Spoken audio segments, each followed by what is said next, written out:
विद्यार्थी मित्रांनो नमस्कार. मी प्राध्यापक सुहास कुलकर्णी आपली HSC व्होकेशनल म्हणजेच उच्च माध्यमिक व्यवसाय अभ्यासक्रमाच्या इयत्ता 12वीच्या पेपर सेकंड ऑटोमोटिव्ह डीलरशिप या विषयाच्या प्रकरण क्रमांक 1 मध्ये सगळ्यांचं स्वागत करतोय. प्रकरण क्रमांक 1 ऑटोमोटिव्ह डीलरशिपची ओळख हे आहे. या पहिल्या व्हिडिओमध्ये आपण डीलरशिपचे कार्य कसे चालते ते त्या संदर्भात माहिती घेतली. या डीलरशिपमध्ये असणारे विविध भाग म्हणजे विक्री विभाग, स्पेअर पार्ट विभाग, सेवा विभाग व त्यांची कामं कशी चालतात ते ठिकाणी बघितले. आता हा जो व्हिडिओ आहे या व्हिडिओमध्ये आपण विक्री पश्चात सेवा ज्या ठिकाणी केली जाते अशा वर्कशॉपमधील किंवा इतर त्या ठिकाणी काम करणारे जे काही लोक आहेत त्यांच्या कार्याविषयी आपण माहिती घेणार आहोत. आता या ठिकाणी तुम्हाला समोर एक वर्कशॉप या ठिकाणी आकृतीमध्ये दिसत आहे. या वर्कशॉपमध्ये विविध प्रकारची वाहनं या ठिकाणी तुम्हाला दिसतात आणि वाहनांची केली जाणारी दुरुस्ती ही या ठिकाणी केली जाताना तुम्हाला दिसत असेल. हे अशा प्रकारचं एक आधुनिक वर्कशॉप या ठिकाणी दाखवलेलं आहे. या वर्कशॉपमध्ये त्या ठिकाणी वर्क्स मॅनेजर किंवा वर्कशॉप मॅनेजर अशी एक या ठिकाणी पोस्ट असते. याच्यामध्ये वर्क्स मॅनेजर हा प्रथम सर्व्हिसिंग सेंटरच्या 2 यांत्रिक विभाग आणि बॉडीशॉप विभागात त्या ठिकाणी चालणाऱ्या कामावर देखरेख ठेवण्याचं काम करत असतो. तर ह्याची कार्य काय काय जी आहेत ही या ठिकाणी आपण बघणार आहेत. याचं पहिलं कार्य जे आहे ते वाहनाच्या सेवा, परीक्षण, दुरुस्ती संदर्भामध्ये लक्ष ठेवणं. दुसरं जे कार्य ते वाहनाची संख्या व आर्थिक फायदा लक्षात घेऊन त्या ठिकाणी कर्मचाऱ्यांचे नियोजन करणे. तिसरं जे कार्य ते वर्कशॉपमधील कर्मचाऱ्यांमधील कामाची संधी शोधणे म्हणजे त्या ठिकाणी मनुष्यबळाची संधी शोधणे अशा प्रकारचं काम आहे. पुढचं जे आहे ते वर्कशॉपमधील कर्मचाऱ्यांच्या कामाचे मूल्यमापन करणे म्हणजे या ठिकाणी जे कर्मचारी काम करतात ते काम हे अधिक चांगल्या प्रकारे होण्यासाठीची आवश्यकता आहे. यासाठी प्रत्येक कर्मचाऱ्याच्या कामाचं मूल्यमापन करणं गरजेचं असतं. पुढचं आहे कर्मचारी संघटनेच्या नियमाप्रमाणे काम करत आहेत किंवा नाहीत हे पाहणे. आता वर्कशॉपमध्ये काम करणारे कर्मचारी जे आहेत हे त्या वर्कशॉपची जे काही रूल्स आहेत, जे काही नियम आहेत त्यांचं व्यवस्थित पालन करत आहेत किंवा नाहीत हे बघण्याचं काम हे वर्कशॉप मॅनेजरचं आहे. ग्राहकाकडून येणाऱ्या तक्रारींचे निवारण करणे. आता ज्या वेळेला वाहनधारक एखादं वाहन त्या ठिकाणी घेऊन येतो आणि त्या वाहनामध्ये असणारे काही दोष असतील किंवा त्याला असणारे काही तक्रारी असतील या ठिकाणी त्या नमूद करतो. तर ती वाहन दुरुस्ती करत असताना त्या ग्राहकाकडून आलेल्या तक्रारी आहेत त्यांचं निवारण झालं की आहे किंवा नाही हे पाहणे हे सुद्धा वर्कशॉप मॅनेजरचं काम आहे. वाहनाच्या सेवा, परीक्षण, दुरुस्ती कंपनीच्या अंदाजपत्रकाप्रमाणे होत आहेत किंवा नाहीत हे पाहणे. पुढचं कार्य वर्कशॉपमध्ये सुरक्षित वातावरणात काम होत आहे किंवा नाही हे पाहणे.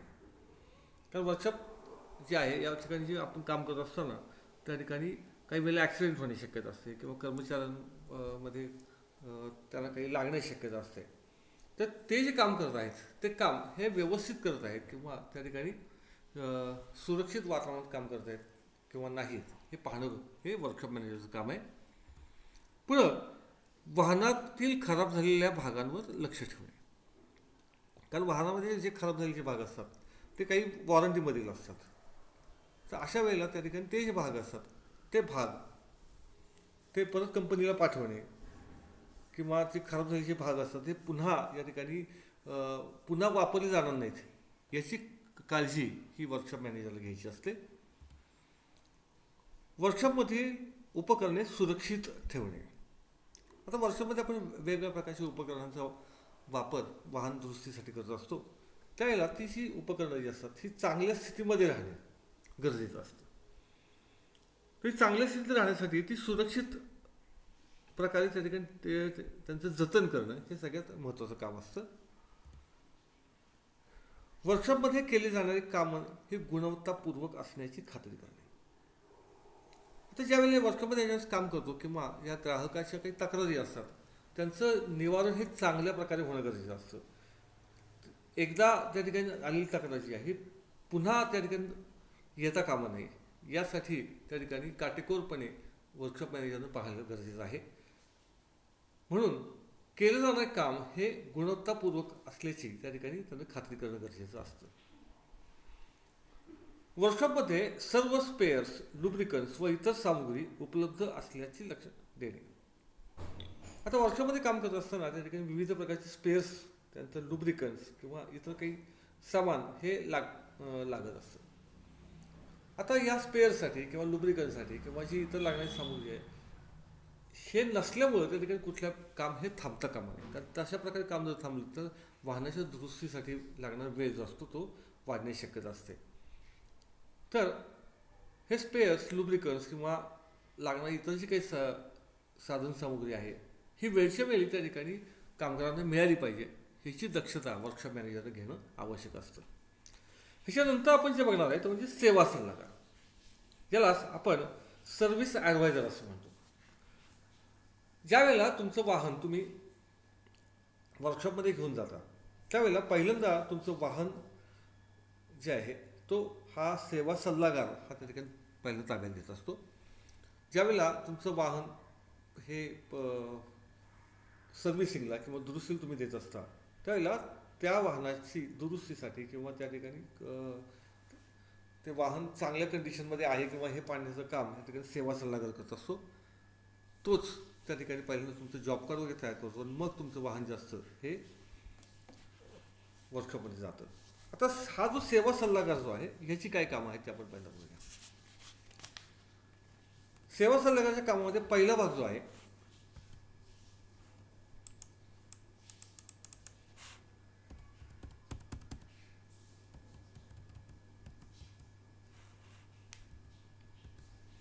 ते म्हणजे ग्राहकाचे स्वागत करून त्यांच्याशी संवाद साधणे. जे आलेल्या ग्राहकाचे पहिल्यांदा त्याचे स्वागत करायचं आणि त्याच्याशी योग्य संवाद साधणे.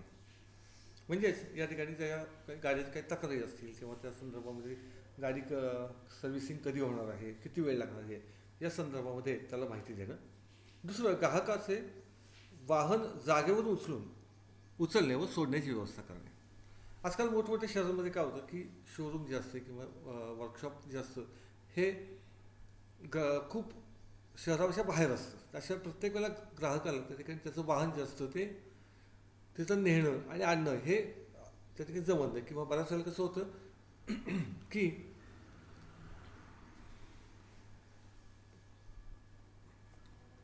जो ग्राहक जो असतो हा कामाला जाणार असतो, सर्व्हिस जाणार असतो, त्यामुळे त्याला त्या ठिकाणी प्रत्येक वेळेला वाहन सोडण्यासाठी किंवा आणण्यासाठी त्या ठिकाणी जाणं शक्य नसतं. अशा वेळेला त्या ग्राहकाचं वाहन हे त्याच्या घरापासून नेऊन सर्व्हिसिंग करून पुन्हा घरी आणून सोडण्याची त्या ठिकाणी व्यवस्था ही सेवा सल्लागारामार्फत केली जाते. आजकालच्या बहुतांशी कंपन्यांमार्फत अशा प्रकारची सेवा ही दिली जाते. त्यामुळे ग्राहकाचा वेळ हा तर वाचतोच, त्याचप्रमाणे त्या ठिकाणी त्याला पूर्ण वेळ हा त्या ठिकाणी वाहनासाठी घालवणं हे शक्य नसतं. अशा वेळी त्याची सोय होते. त्यानंतर ग्राहकाच्या वस्तू परत करणे, उदाहरणार्थ मोबाईल, पैसे, कागदपत्रे. ग्राहक ज्यावेळेला वाहन हे त्या ठिकाणी सर्व्हिसिंगला सोडायला जातो त्यावेळेला त्याचं वाहनामध्ये त्याचा काही वेळेला मोबाईल किंवा त्याची पर्स किंवा वाहनाची कागदपत्रं ही त्या ठिकाणी गाडीमध्ये विसरलेली असतात. अशा वेळेला वाहन ताब्यात घेण्यापूर्वी सर्व वाहन त्या ठिकाणी तपासणे हे काम सेवा सल्लागाराचे. आणि तो सेवा सल्लागार त्या ठिकाणी ते जे वाहन जे असतं किंवा ते ताब्यात घेताना या सगळ्या गोष्टी जर विसरल्या असतील तर त्या ग्राहकाला परत देण्याचं काम हे सेवा सल्लागाराचे. त्यानंतर वाहनाचा इतिहास अद्ययावत करणे. ज्यावेळेस वाहन सर्व्हिसिंगला येतं त्यावेळेला त्या वाहनाच्या हिस्ट्री पहिल्यांदा त्या ठिकाणी तपासली जाते. मागच्या सर्व्हिसिंगला वाहनात कुठले काय काय काय केलं, समजा ऑइल बदली केली किंवा त्याने फिल्टर बदलले असेल किंवा त्या ठिकाणी व्हील अलाइनमेंट, व्हील बॅलन्सिंग अशा काही प्रकारची जरी कामं त्या ठिकाणी केली असतील तर त्या ठिकाणी त्याचा वाहनाचा इतिहास जो आहे त्या ठिकाणी अद्ययावत करण्याचं काम हे सेवा सल्लागार असते. ग्राहकाकडून मिळालेली माहितीवरून जॉब कार्ड अद्ययावत करणे. आता ज्यावेळेस ग्राहक ज्यावेळेला वाहन हे घेऊन येत असतो वर्कशॉपला, त्यावेळेला त्या वाहनामध्ये त्या ग्राहकाच्या काही काही तक्रारी असतील किंवा काही सूचना असतील, त्याच्या आधारे त्या ठिकाणी जॉब कार्ड हे तयार केलं जातं.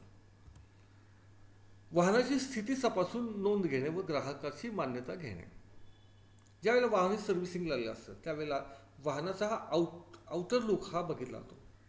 वाहन कुठं समजा चेपलं असेल, कुठं रंग गेला असेल किंवा त्या ठिकाणी काही गाडीचा एखादा लाईट लागतो किंवा नाही लागत किंवा त्या ठिकाणी हॉर्न काही वेळेला वाजत नसतो, तर अशा वेळेला सगळ्या गोष्टी ज्या आहेत या वाहनाच्या या ठिकाणी पाहिजे तपासून घेतल्या जातात आणि त्या गोष्टीची ग्राहकाची मान्यता घेणे. म्हणजे वाहन ताब्यात घेण्यापूर्वी तुमच्या वाहनामध्ये हे असं आहे हे त्या ठिकाणी ग्राहकाला सांगणे व त्याची त्या ठिकाणी मान्यता घेणे. वॉरंटी व सेवा अंतर्गत केल्या जाणाऱ्या वाहनांच्या सर्व्हिसिंगची देखभाल करणे. आता ज्या वेळेला नवीन वाहन असतं त्यावेळेला त्याची 1 वर्षाची 2 वर्षाची किंवा कंपनी सांगितल्याप्रमाणे 3 वर्षापर्यंत त्याची वॉरंटी असते किंवा त्या ठिकाणी तिची जी फ्री सर्व्हिसिंग असते, तर त्याची ती फ्री सर्व्हिसिंग असेल त्या फ्री सर्व्हिसिंगमध्ये जी केली जाणारी कामं आहेत त्या संदर्भामध्ये त्या ठिकाणी ग्राहकाला माहिती देणे आणि त्याप्रमाणे वाहनाची देखभाल करणे. ग्राहकांना आवश्यक दुरुस्ती व सेवांचे स्पष्टीकरण करणे. ज्यावेळेस त्या ठिकाणी तुमचं वाहन ताब्यात घेतलं जातं त्यावेळेला पहिल्या सर्व्हिसिंगमध्ये काय केलं जातं, दुसऱ्या सर्व्हिसिंगमध्ये काय केलं जातं किंवा त्या ठिकाणी पिरियॉडिक सर्व्हिसिंगमध्ये ज्यावेळेस तुम्ही 1 वर्षानं 2 वर्षांच्या ज्यावेळेस तुमचं वाहन घेऊन जात असतात त्यावेळेला त्या वेळेला कुठल्या प्रकारची दुरुस्ती करायची आहे, कुठल्या प्रकारच्या सेवा त्या ठिकाणी द्यायच्या आहेत हे त्या ठिकाणी सेवा सल्लागारामार्फत ग्राहकाला सांगितले जाते. किंवा काही वेळेला काही दुरुस्ती उद्भवते गाडीमध्ये, ती ग्राहकाच्या लक्षात येत नसते, पण भविष्यामध्ये त्या ठिकाणी ग्राहकाला त्रास होऊ शकतो. अशा वेळेला त्या ग्राहकाला त्याची कल्पना देऊन आवश्यक त्या ठिकाणी दुरुस्ती ही केली जाते. ग्राहकांना दुरुस्तीसाठी लागणारा वेळ व खर्च यांची माहिती दिली जाते. गाडी ज्या सर्व्हिसिंगला तुम्ही देता त्यावेळेला ते कुठलं सर्व्हिसिंग आहे, त्या सर्व्हिसिंगनुसार त्याला किती वेळ लागणार आहे, त्यानंतर त्याला त्या सर्व्हिसिंगला येणारा जो खर्च आहे याचा एक ठोकताळा किंवा अंदाज हा ग्राहकाने दिला जातो. तसेच यामध्ये होणाऱ्या बदलाविषयी माहिती दिली जाते. आता बऱ्याच वेळेला काय होतं की गाडी तुम्ही सर्व्हिसिंगला ज्यावेळी देता त्यावेळेला काही कारण त्या ठिकाणी त्याला वेळ लागणार असतो किंवा काही वेळेला काही स्पेअर पार्ट हे त्या ठिकाणी जादाचे घालायला लागतात, हे सुरुवातीला ग्राहकाला सांगितलं नसते. तर अशा वेळेला त्या ठिकाणी त्या ग्राहकाला फोनवरून किंवा याने जे काही त्यामध्ये जे बदल झालेले आहेत हे ग्राहकाला कळवणं गरजेचं असतं. ग्राहकांना मूल्यवर्धित सेवा घेण्यासाठी प्रवृत्त करणे. आता मूल्यवर्धित सेवा ज्या असतात ह्या वाहनाच्या संरक्षणासाठी त्या ठिकाणी दिलेल्या असतात. तर सर्वच ग्राहक हे त्या ठिकाणी मूल्यवर्धित सेवा घेतात असं नाही, परंतु या ज्या सेवा आहेत त्या सेवा कशा तुमच्या दृष्टीने किंवा ग्राहकाच्या दृष्टीने या चांगल्या आहेत किंवा ग्राहकाच्या दृष्टीने त्या आवश्यक आहेत हे ग्राहकाला पटवून देण्याचं काम हे सेवा सल्लागाराचं असतं.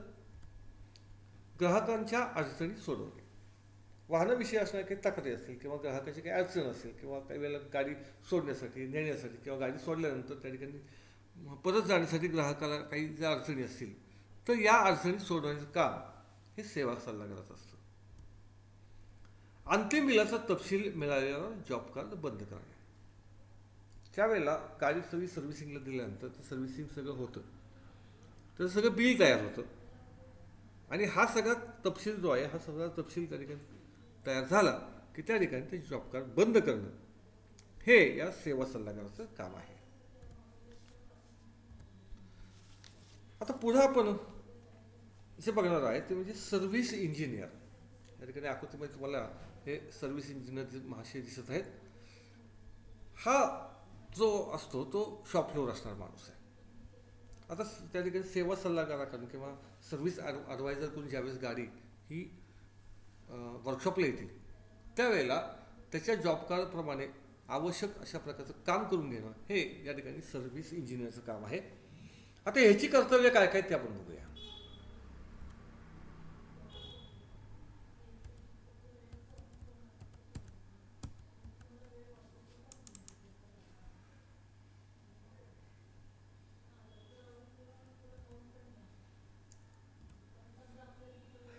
वाहनातील प्रत्येक घटकांची माहिती करून घेणे. म्हणजे त्या ठिकाणी वाहनामध्ये कुठले घटक आहेत, त्याची जोडणी कशी आहेत, त्याची कार्यपद्धतीची ओळख कशी आहे, याची सगळ्याची माहिती करून घेण्याचं काम हे सर्व्हिस इंजिनियरचं असतं. वाहनाच्या आवश्यक दुरुस्तीसाठी सेवा सल्लागाराकडून माहिती घेणे. आता सेवा सल्लागाराकडून त्या ठिकाणी जी गाडी ताब्यात घेताना त्या ठिकाणी त्याचं जॉब कार्ड, आणखी त्यात कुठल्या कुठल्या प्रकारची त्या ठिकाणी दुरुस्ती करायची आहे या संदर्भात माहिती ही या ठिकाणी सेवा सल्लागाराकडून घेण्याचं काम हे आज सर्व्हिस इंजिनियरचं आहे. जॉब कार्डची पुनर्तपासणी करणे व ग्राहकाच्या तक्रारी समजून घेणे. आता ज्यावेळेस हे जॉब कार्ड कोणी बनवलं आहे तर सेवा सल्लागारात बनवले. तर त्या जॉब कार्डची पुन्हा त्या ठिकाणी तपासणी करून त्या ठिकाणी त्या ग्राहकाच्या काही तक्रारी काय आहेत का या ठिकाणी समजून घेण्याचं काम हे सर्व्हिस इंजिनियरचं आहे. स्पेअर पार्ट बदलण्यासाठी चेकलिस्ट व OEM प्रमाणित चालन पद्धतीचा वापर करणे. आता मागाशी सांगितलं त्याप्रमाणे तुमचं वाहनची कुठली सर्व्हिसिंग आहे, पहिलं आहे का, दुसरी आहे का, तिसरं आहे, तर त्या प्रत्येक सर्व्हिसिंगमध्ये कुठल्या प्रकारचं काम करायचं असतं त्याची एक चेकलिस्ट या ठिकाणी ही दिलेली असते. तर त्या वाहनाची चेकलिस्टप्रमाणे काम होतं आहे का नाही. तसंच जे ओरिजिनल इक्विपमेंट मॅन्युफॅक्चर जो आहे त्याची जी काही प्रमाणित चालन पद्धत आहे, म्हणजे ऑइल कुठलं वापरायचं, फिल्टर कुठले वापरायचे किंवा कशा पद्धतीने दुरुस्ती करायची, यासाठी जी एक पद्धत ही उत्पादकांनी दिलेली आहे तिचा योग्य प्रकारे वापर होतोय का नाही हे पाहण्याचं काम हे सर्व्हिस इंजिनियरचं आहे. वर्कशॉपमध्ये हत्यारे उपकरणे वापरण्यासाठी प्रमाणित चालन पद्धतीचा वापर करणे.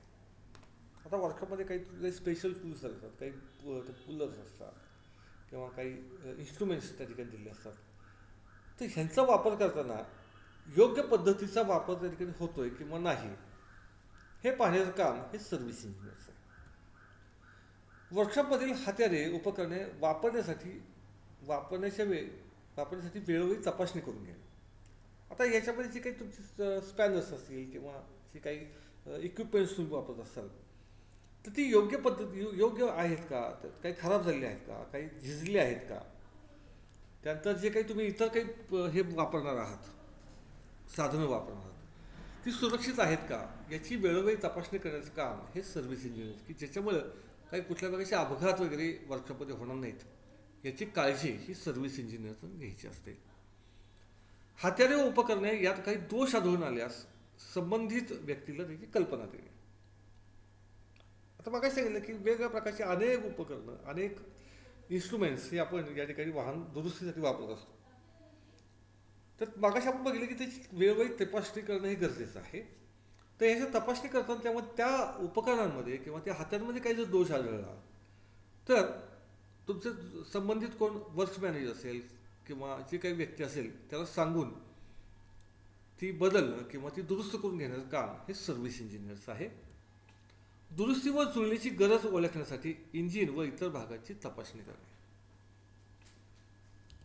त्यानंतर आवश्यकतेनुसार पार्ट खोलणे आणि जोडणे. वाहनाची दुरुस्ती करत असताना जे पार्ट आवश्यक आहेत, खोलणे आवश्यक आहे ते खोलणे, परत व्यवस्थित जोडणे, हे व्यवस्थित होते का नाही हे बघण्याचं काम या सर्व्हिस इंजिनियरचं आहे. दोष निवारणानंतर पार्टचे कार्य तपासणे. आता ज्यावेळेला एखाद्या वाहनातला एखादा पार्ट हा बदलला जातो त्यावेळेला तो बदलल्यानंतर ग्राहकाची जी काही तक्रार आहे या तक्रारीचं निवारण झालं आहे किंवा नाही हे तपासण्याचं काम त्या ठिकाणी सर्व्हिस इंजिनियरचं आहे. वाहनासाठी आवश्यक दुरुस्ती, सर्व्हिस, पार्ट बदलण्यासाठी यादी तयार करणे. आता यामध्ये वाहन सर्व्हिसिंग करत असताना, दुरुस्ती करत असताना त्याला कुठले कुठले पार्ट लागणार आहेत, कुठल्या कुठल्या प्रकारची सर्व्हिस त्याला द्यायची आहेत, त्याची दुरुस्ती कशा प्रकारची करायची आहे याची एक यादी तयार करण्याचं काम हे सर्व्हिस इंजिनियरचं आहे.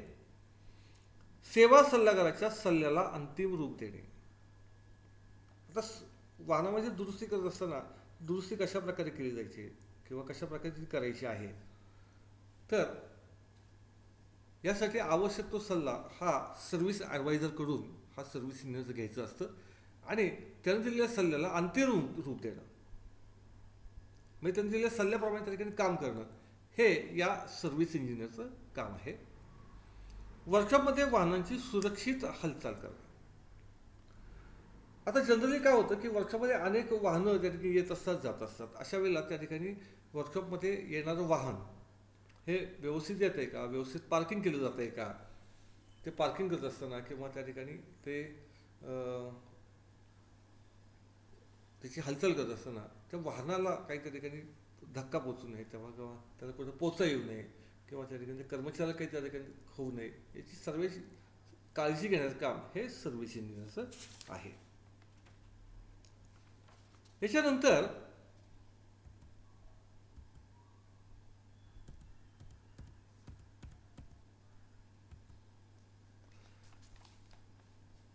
आपण जी माहिती घेणार ती म्हणजे विक्री अधिकारी.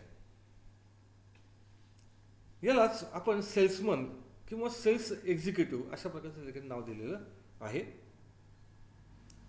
आता याची काम काय आहेत ते आपण बघूया.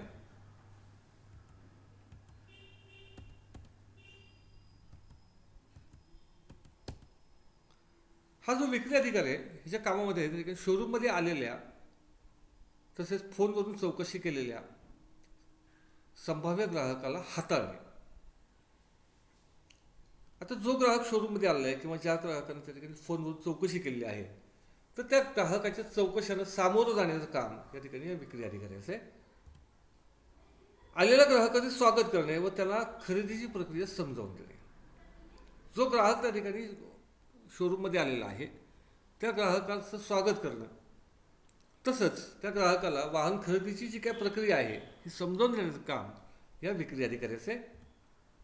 संभाव्य ग्राहकाच्या गरजेनुसार वाहन तयार करण्यात आले असून त्या वाहनाची वैशिष्ट्य सांगणे. जे वाहन खरेदी करण्यासाठी जो ग्राहक चालला आहे त्या ग्राहकाला लोकांच्या अपेक्षेनुसार हे वाहन कशा पद्धतीने तयार केलेलं आहे, तसंच या वाहनामध्ये कुठली कुठली वैशिष्ट्य आहेत, कुठल्या कुठले नवीन नवीन टेक्निकल फीचर्स आहेत हे सांगण्याचं काम या विक्री अधिकाऱ्याचे. वाहनाच्या वैशिष्ट्याबद्दल तुलनात्मक तपशील स्पष्ट करणे.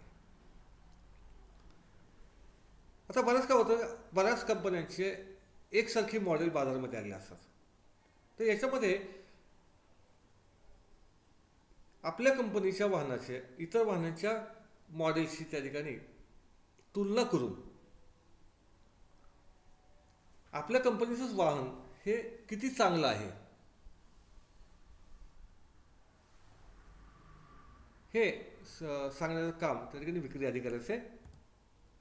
वाहनाची कामगिरी, उपाययोजन, फायदे यांचं त्या ठिकाणी स्पष्ट करून देणे. नवीन वाहन ग्राहकाच्या ताब्यात देणे व ग्राहकाने वाहनाच्या ऑपरेटिंग फीचर्स, वॉरंटी, पेपरवर्क समजून घेतले आहेत किंवा नाहीत याची त्या ठिकाणी खात्री करून घेणे. ग्राहकाची मान्यता मिळाल्यावर ऑर्डर वेळेत पूर्ण करणे. एकदा गाडी घ्यायचं ठरलं की ते वाहन जे आहे हे वाहन त्या ठिकाणी वेळेत त्या ठिकाणी ग्राहकाला देण्याचं काम हे विक्री अधिकाऱ्याचे. वाहन खरेदीनंतर ग्राहकाचा पाठपुरावा करून पुन्हा खरेदीसाठी प्रवृत्त करणे. म्हणजे एकदा त्यानं वाहन खरेदी केलं की तुझा माझा संबंध संपला असं न म्हणता त्या ठिकाणी तुम्ही खरेदी केलेलं वाहन चांगलं आहे का, तुम्ही आमची सर्व्हिस आवडली का, अशा प्रकारचं या ठिकाणी त्याच्याशी फॉलोअप ठेवून त्या पुन्हा ज्यावेळेस जर गाडी घ्यायची असेल त्याच ग्राहकाला किंवा त्याच्या कुटुंबातील माणसांना किंवा त्याच्या मित्रांना तर तो परत आपल्याच ठिकाणी इथं यायला पाहिजे. अशा पद्धतीचं त्या ठिकाणी वर्तन हे विक्री अधिकाऱ्याचं असणं गरजेचं आहे. कारची टेस्ट ड्राईव्ह उपलब्धता तपासणे व ग्राहकासाठी टेस्ट ड्राईव्हची व्यवस्था करणे. आता काय होतं की बऱ्याच वेळेला तुम्ही वाहनाविषयी तुम्ही तोंडी कितीही गोष्टी जरी सांगितल्या तरी ते प्रत्यक्ष वाहन चालवल्याशिवाय त्या ग्राहकाला त्याच्यामध्ये जे काही नवीन तुमचे फीचर्स तुम्ही वाहनामध्ये दिलेले आहेत त्या संदर्भात त्याला माहिती देत नाही. तर अशासाठी कंपन्यांनी काय केले असतात की टेस्ट ड्राईव्हसाठी काही वाहनं उपलब्ध करून दिले असतात.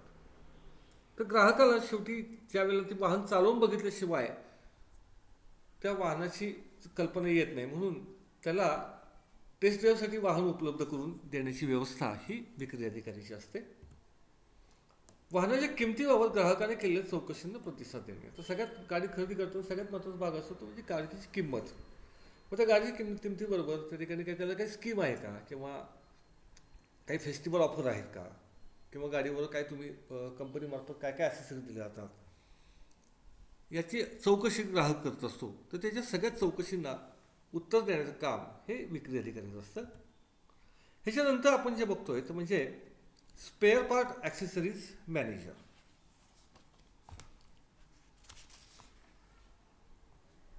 स्पेअर पार्ट ॲक्सेसरीज मॅनेजरचे कर्तव्य जबाबदारी खालीलप्रमाणे असतात. यातला पहिला जो भाग आहे तो म्हणजे सर्व्हिस विभाग. सर्व्हिस विभागामध्ये त्या ठिकाणी टेक्निशियनशी संपर्क साधून पार्टची गरज पूर्ण होत असल्याची त्या ठिकाणी खात्री करणे. कारण जनरली कसं होतं की त्या ठिकाणी सर्व्हिस विभागामधून त्या ठिकाणी ज्यावेळेस मागणी होत असते त्यावेळेला वेळेत आणि योग्य पार्ट हा त्या ठिकाणी टेक्निशियनला मिळतोय का नाही हे पाहण्याचं काम त्या ठिकाणी स्पेअर पार्ट व ॲक्सेसरी मॅनेजरचं असतं. टेक्निशियनकडून मागणीपत्र घेऊन लवकरात लवकर त्या ठिकाणी मागणी पूर्ण करणे. एखादी गाडी ज्यावेळेस दुरुस्तीला येते त्यावेळेला त्याला लागणारे जे काही स्पेअर पार्ट आहेत त्या स्पेअर पार्टची मागणीपत्र घेऊन ते लवकरात लवकर ती मागणी पूर्ण करण्याचं काम हे त्या स्पेअर पार्ट मॅनेजरचं असतं. स्पेअर पार्ट विभागात स्वच्छता ठेवणे व माल व्यवस्थित ठेवणे. स्पेअर पार्ट विभाग हा खूप मोठा असतो. अनेक मॉडेल्स त्या ठिकाणी असतात. त्या मॉडेलचे आणखी वेगवेगळे अशा प्रकारचे त्याचे भाग असतात. त्याचे सगळ्याचे स्पेअर्स हे त्या ठिकाणी स्टोअरमध्ये ठेवले असतात. तर ते लवकरात लवकर सापडावेत. त्यानंतर सुरक्षित पद्धतीने त्यांचं साठवणूक केली जावी या सगळ्या गोष्टींसाठी हे स्पेअर पार्ट मॅनेजरचं काम आहे. यानंतर विशिष्ट पार्ट प्राप्त झाल्यावर सर्व्हिस विभागातला सूचनित करणे. आता काही वेळेला कसं होतं की काही स्पेअर्स असतात, काही महाग असतात, काही वेळेला ते काही त्या स्टोअरमध्ये कायमस्वरूपी वापरत नसतात किंवा एखाद्या वेळेलाच तो पार्ट लागतो. अशा वेळेला तो जो पार्ट आहे तो पार्ट मेन ब्रँचमधून किंवा मोठ्या शहरामधून तो मागून घेतल्यानंतर तो पार्ट आल्यानंतर सर्व्हिस विभागाला त्या संदर्भात सूचना देणे. पुढं कस्टमर सर्व्हिस याच्यामध्ये डीलरशिपच्या सर्व ग्राहकांना चांगली सेवा पुरवणे, किरकोळ विक्री करून फायदा मिळवून देणाऱ्या योजनांचे उद्दिष्ट पार करणे, ग्राहकाशी मित्रत्वाचे त्या ठिकाणी स्वागत करणे.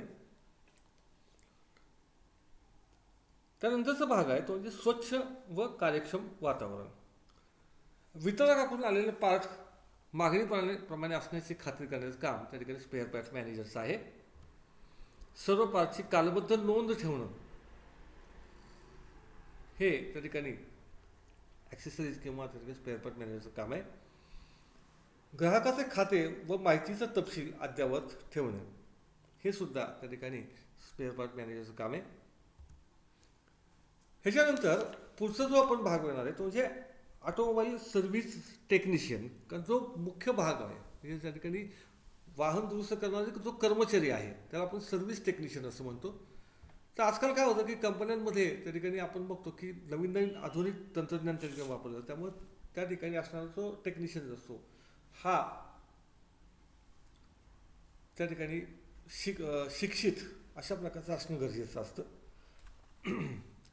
आता याची वर्कशॉपमध्ये असणारी जी कार्य आहेत ते आपण या ठिकाणी पाहिजे. पहिलं जॉब कार्डचे पुनरावलोकन करणे व ग्राहकाच्या तक्रारी समजून घेणं. जे कार्य आपण मगाशी आपण सर्व्हिस इंजिनियरचं बघितलं तेच काम ह्याचं सुद्धा आहे की ज्यावेळेस गाडी ताब्यात मिळाली तर त्याचं जॉब कार्ड हे गाडीबरोबर त्याला त्या कामगाराला दिलं जातं. त्यानं त्या ठिकाणी जॉब कार्ड पूर्ण वाचून काय काय कामं करायची तसंच ग्राहकाच्या काय काय तक्रारी आहेत हे समजावून घेण्याचं काम या ठिकाणी टेक्निशियनचं आहे.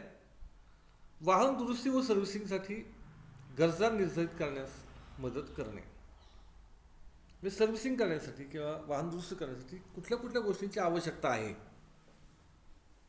हे निर्धारित करण्याचं काम हे ह्या सर्व्हिस टेक्निशियनचं आहे. नियमित केल्या जाणाऱ्या सर्व्हिसिंगसाठी चेकलिस्टची मदत घेणे. म्हणजे मगाशी तुम्हाला सांगितलं की ज्यावेळेस एखादी नवीन गाडी असते त्या नवीन वाहनाच्या जे पिरियडिक सर्व्हिसिंगमध्ये कुठल्या कुठल्या प्रकारचं काम करायचं आहे केलं जातं ह्याची एक चेकलिस्ट त्या कर्मचाऱ्याकडे असतं. तर त्या वाहनाची सर्व्हिसिंग करताना त्या चेकलिस्टप्रमाणे आपण सगळं काम करतोय किंवा नाही हे बघण्याचं काम किंवा करण्याचं काम हे त्या ठिकाणी सर्व्हिस टेक्निशियनचं आहे. विशिष्ट कामाच्या दोष निवारणासाठी वरिष्ठांच्या सूचनांचे पालन करणे. काही वेळेला काही रिस्की काम असतं किंवा काही स्किलफुल काम असतं, तर त्या ठिकाणी त्याचे जे काही दोष त्यामध्ये त्या कामात किंवा त्याविषयी असणारे जे दोष असतात याचं निवारण करण्यासाठी जो कोण सिनियर असेल त्याच्याकडून सूचना घेऊन त्याचं पालन करण्याचं काम हे त्या सर्व्हिस टेक्निशियनचं किंवा कामगाराचं आहे. दोष निवारणासाठी प्रमाणित चालन पद्धतीचा अवलंब करणे. म्हणजे वाहनाचा पार्ट खोलण्यासाठी जोडण्यासाठी जी कंपनी ठरवून दिलेली एक पद्धत आहे त्या पद्धतीचाच अवलंब या ठिकाणी सर्व्हिस टेक्निशियनने करायचा आहे. पार्ट खोलणे व जोडणे. आता साहजिकच एखादा पार्ट खराब झाला असेल तर तो खोलायचा, त्या ठिकाणी नवीन पार्ट बसवायचा. तो पार्ट व्यवस्थित बसला आहे का नाही किंवा त्या ठिकाणी तो पार्ट बसल्यानंतर त्याचं काम हे व्यवस्थित चाललं आहे का नाही, त्या ग्राहकाचा त्या संदर्भात असणाऱ्या काही तक्रारी आहेत या त्या ठिकाणी त्याचं निवारण झालं का नाही हे बघण्याचं काम हे सर्व्हिस टेक्निशियनचं आहे. दोष निवारणासाठी योग्य उपकरणांचा वापर करणे. म्हणजे उदाहरणार्थ तो बेरिंग काढण्यासाठी किंवा एखादा पार्ट बसवण्यासाठी किंवा काढण्यासाठी किंवा त्यामध्ये पिस्टन पिन असेल किंवा पिस्टन रिंग असतील, क्लच असतात, गिअरबॉक्समधले गिअर असतात, हे बसवण्यासाठी किंवा काढण्यासाठी त्या ठिकाणी विशिष्ट साधनांचा वापर केला होतो. तर त्याच उपकरणांचा वापर करून ते पार्ट हे काढावेत किंवा जोडले जातील जेणेकरून बसवताना किंवा काढताना ते पार्ट खराब होणार नाहीत याची काळजी ही सर्व्हिस टेक्निशियनने घ्यायची आहे. वर्कशॉपमधील हत्यारे व उपकरणे योग्य स्थितीत असल्याची खात्री करणे. आता बऱ्याच वेळेला त्या ठिकाणी काय होतं की वर्कशॉपमध्ये ते वाहन जे असतं ते दुरुस्त करण्यासाठी काही वेळेला वर उचलावं लागतं, हॉईस्टवर त्या ठिकाणी वर उचलावं लागतं. अशा वेळेला तो हॉईस्ट व्यवस्थित काम करतोय का किंवा त्या ठिकाणी जे न्यूमॅटिक टूल्स दिले आहेत ती व्यवस्थित काम करत आहेत का, तर याचं पहिल्यांदा त्या ठिकाणी खात्री करून मगच त्या ठिकाणी कामाला सुरुवात करण्याचं काम हे करावं. म्हणजे जे होणार ॲक्सिडेंट वगैरे असतात ते त्या ठिकाणी होणार नाहीत. हाताने व उपकरणे यामध्ये दोष आढळल्यास संबंधितांना कळवणे. जी उपकरणे किंवा हातात मागास सांगितली तर ती वापरत असताना त्यामध्ये काही जर दोष आढळला तर लगेच त्या ठिकाणी जो वर्कशॉपचा जो कोण सुप्रिटेंड असेल किंवा त्या ठिकाणी सर्व्हिस इंजिनियर असेल याच्यामार्फत वर्कशॉप मॅनेजरला त्या ठिकाणी ती कळवणं आणि ती हातारे किंवा उपकरणं ही दुरुस्त करून घेणं गरजेचं असतं. वर्कशॉपमध्ये वाहनांची सुरक्षित हालचाल करणे तसेच पार्किंग करणे. आता गाडी दुरुस्तीला आल्यानंतर किंवा दुरुस्त झाल्यानंतर ती वर्कशॉपमधून बाहेर काढताना किंवा ती पार्क करताना ती व्यवस्थितपणे करणं हे काम त्या ठिकाणी सर्व्हिस टेक्निशियनचं असतं. तर मित्रांनो, या ठिकाणी प्रकरण क्रमांक 1 मधील व्हिडिओ क्रमांक 2 द्वारे आपण जी माहिती घेतली ती सगळी आपल्याला समजली असेल समजतो थांबतो.